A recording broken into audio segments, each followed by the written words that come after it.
जय श्री कृष्ण। सत्य सनातन धर्म यूट्यूब चैनल पर आप सभी का स्वागत है।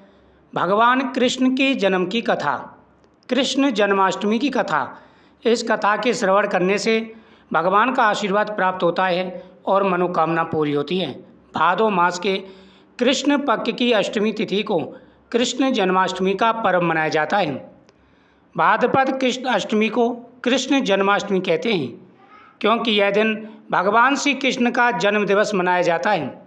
इसी तिथि की घनघोर अंधेरी आधी रात को रोहिणी नक्षत्र में मथुरा की कारागार में वसुदेव की पत्नी देवकी के गर्भ से भगवान कृष्ण ने जन्म लिया था।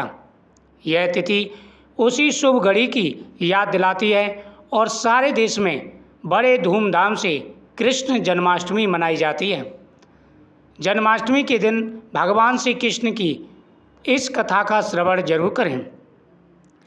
द्वापर युग में भोजवंशी राजा उग्रसेन मथुरा में राज्य करते थे। उसके आततायी यानी आतताई जो दुष्ट पुत्र था वह था कंस। कंस ने उन्हें गद्दी से उतार दिया और स्वयं मथुरा का राजा बन बैठा। कंस की एक बहन देवकी थी जिसका विवाह वसुदेव नामक यशुवंशी सरदार से हुआ था। वसुदेव जो थे वह यदुवंशी थे और यदुवंशियों के राजा थे, सरदार थे उस समय। तो कंस ने अपनी बहन देवकी का जो विवाह था वह वसुदेव जी के साथ कर दिया और कंस देवकी से इतना प्रेम करता था, स्वयं रथ को हाँक करके उनको विदा करने जा रहा था। जब वह अपनी बहन को विदा करने जा रहा था तभी आकाशवाणी होती है, हे कंस, जिस देवकी को तू बड़े प्रेम से ले जा रहा है उसी में तेरा काल बसता है। इसी के गर्भ से उत्पन्न 8वां बालक तेरा वध करेगा, यह सत्य है।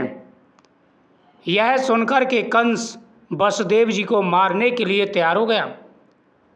कंस ने कहा कि जिस बहन को मैं इतना प्रेम करता हूँ उसी बहन का 8वां पुत्र मेरा काल बनेगा, इसलिए ना रहेगा बांस और ना बजेगी बांसुरी। उसने तलवार निकाली और वसुदेव जी को मारने के लिए जैसे ही तलवार उठाई उसी समय देवकी ने कहा, हे भैया, मेरे गर्भ से जो संतान होगी, आपको तो संतान से मतलब है, मेरे गर्भ से जो संतान होगी उसे मैं तुम्हारे सामने ला दूंगी, बहनोई को मारने से क्या लाभ है। कंस ने देवकी की बात मान ली और मथुरा वापस चला गया। उसने वसुदेव और देवकी को कारागार में डाल दिया। वसुदेव देवकी के एक एक करके 7 बच्चे हुए, उनमें से 6 बच्चों को कंस ने मार दिया। जब 7वीं संतान हुई वह बलराम जी के रूप में हुई। माता रोहिणी देवकी से मिलने आई और वह भगवान की योगमाया से उस गर्भ को अपने गर्भ में ले गईं, जिससे बलराम जी बच गए और कह दिया कंस से कि 7वां जो गर्भ था वो डर के मारे गिर गया। अब बारी 8वें संतान की थी। वसुदेव देवकी के एक एक करके 7 बच्चे हुए और 7 को जन्म लेते ही कंस ने मार डाला। अब 8वां बच्चा होने वाला था और इस बच्चे के इंतजार में कंस बैठा हुआ था। कारागार में उन पर कड़े पहरे बैठा दिए गए। बड़े बड़े भयंकर अस्त्र शस्त्र लेकर के पहरेदारों की संख्या बढ़ा दी गई। उसी समय नंद की पत्नी यशोदा भी बच्चा होने वाला था। जो नंद बाबा की पत्नी थी माता यशोदा, उनको भी संतान होने वाली थी। इधर माता देवकी को होने वाली थी। उन्होंने वसुदेव देवकी के दुखी जीवन को देख 8वें बच्चे की रक्षा का उपाय सोचा। जिस समय वसुदेव देवकी को पुत्र पैदा हुआ उसी समय संयोग से यशोदा के गर्भ से कन्या ने जन्म लिया, जो और कोई नहीं बल्कि भगवान कृष्ण की योगमाया थी। जिस कोठरी में देवकी वसुदेव कैद थे उसमें अचानक प्रकाश फैला और उनके सामने शंख चक्र गदा पद्म धारण किए हुए चतुर्भुज भगवान प्रकट हुए। अब भगवान कभी गर्भ से अवतार नहीं लेते। गर्भ से कौन लेता है? संसारिक प्राणी। भगवान अवतार लेते हैं, वो प्राकट्य होता है उनका, वो प्रकट होते हैं। तो वहाँ पर क्या हुआ, वसुदेव और देवकी के सामने पहले तो भगवान अपने असली रूप में आए, चतुर्भुज रूप में, और फिर वसुदेव देवकी के उनके वचनों का याद दिलाया, क्योंकि पहले जन्म में वसुदेव और देवकी ने घनघोर तपस्या की थी और उन्होंने वरदान पाया था कि 3 बार भगवान उनके पुत्र बनेंगे, पुत्र रूप में जन्म लेंगे। तब भगवान ने उनसे कहा, अब मैं पुनः नवजात शिशु का रूप धारण कर लेता हूँ, तुम मुझे इसी समय अपने मित्र नंद जी के घर वृंदावन में भेजाओ और उनके यहाँ जो जन्मी कन्या है उसे लाकर कंस के हवाले कर दो।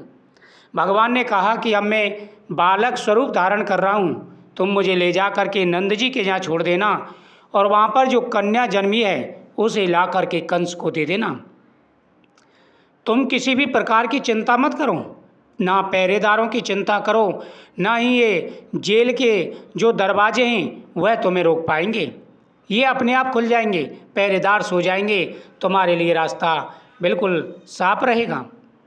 इस समय वातावरण अनुकूल नहीं है, फिर भी तुम चिंता ना करो, जागते हुए पहरेदार सो जाएंगे, कारागार के फाटक अपने आप खुल जाएंगे और उफनती यथा जमुना तुमको जाने का रास्ता देगी। ठीक वैसा ही हुआ। उसी समय सारे पहरेदार सो गए, जेल के दरवाजे खुल गए, वसुदेव जी की हाथ पैरों की बेड़ियां खुल गईं। उसी समय वसुदेव नवजात शिशु रूप श्री कृष्ण को सूप में रखकर कारागृह से निकल पड़े और अथाह जमुना को पार कर नंद जी के घर जा पहुँचे। वहाँ उन्होंने नवजात शिशु को यशोदा के साथ सुला दिया और कन्या को लेकर मथुरा आ गए। कारागार के जो फाटक थे अपने आप खुले थे, वह अपने आप बंद हो गए। पहरेदार जाग गए। अब कंस को सूचना मिलती है, कंस पूरी रात सोया नहीं। जैसे ही पहरेदार जागे, बच्चा के रोने की आवाज़ आई। अब कंस को सूचना मिली कि वसुदेव देवकी को बच्चा हुआ है, 8वें बच्चे ने जन्म ले लिया है।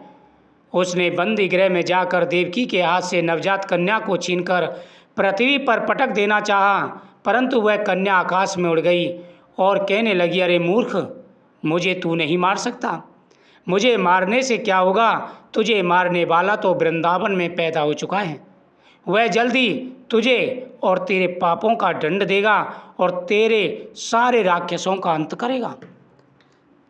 इस प्रकार से भगवान श्री कृष्ण का जन्म भाद्रपद मास के 8वीं तिथि को रात को रोहिणी नक्षत्र और बुधवार को हुआ था। इसी समय से भगवान का जन्म उत्सव मनाया जाता है। तो इस कथा का श्रवण करें, भगवान की आरती करें, भगवान को नैवेद्य समर्पित करें और सभी भक्तों में प्रसाद बांटें, इससे आपकी हर मनोकामना पूरी होगी। वीडियो को शेयर करें, चैनल को सब्सक्राइब करें। जय श्री कृष्ण।